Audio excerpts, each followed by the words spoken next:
A promise against the ice. The captain who refused to quit when the ice crushed their ship. Hope shattered with it. The crew, stranded in the unforgiving heart of the Arctic, watched in horror as their vessel disappeared beneath frozen jaws. The ship had been their lifeline, their fragile link to civilization, and now it was gone. As the storm howled across the desolate landscape, their leader vanished into the blizzard, leaving behind men who feared they had been abandoned to die. But the captain had not deserted them. He was marching through hell. The journey into the void, 700 miles of ice, snow, and death stretched before him. Every step was a battle against frostbite, starvation, and exhaustion. The Arctic was not merely cold, it was alive with hostility. Winds tore at his body, snow blinded his eyes, and hunger gnawed at his strength. Yet he refused to quit.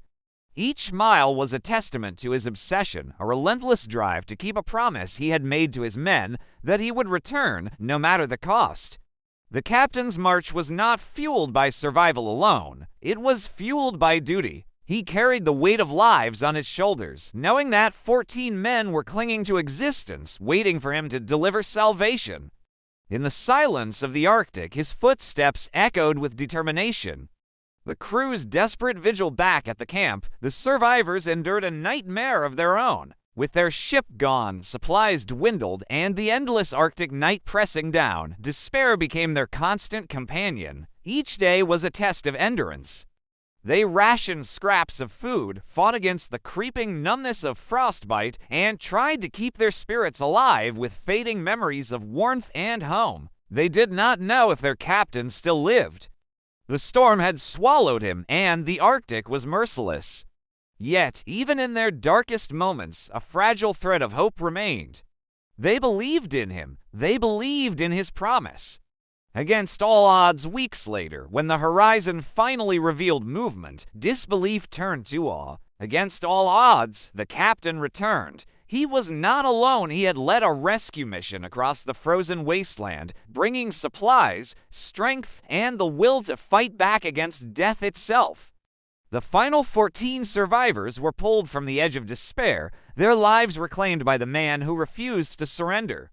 His return was not just a rescue, it was a resurrection. The Arctic had tried to claim them, but the captain's obsession had defied the impossible. More than endurance, it wasn't just endurance that carried him through the storm. Endurance bends, endurance breaks.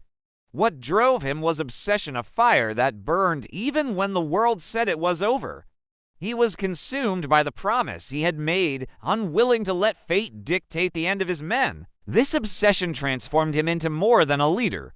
He became a symbol of defiance against nature itself, proof that human will could carve a path through the most hostile landscapes. His march across 700 miles of ice was not simply survival, it was a declaration that loyalty and duty could triumph over despair, the legacy of a promise. The story of the captain and his crew is more than an Arctic survival tale.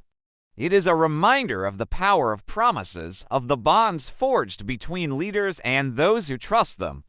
In a world where hope can vanish as quickly as a ship beneath the ice, the captain's refusal to abandon his men stands as a testament to human resilience. His obsession was not madness, it was devotion.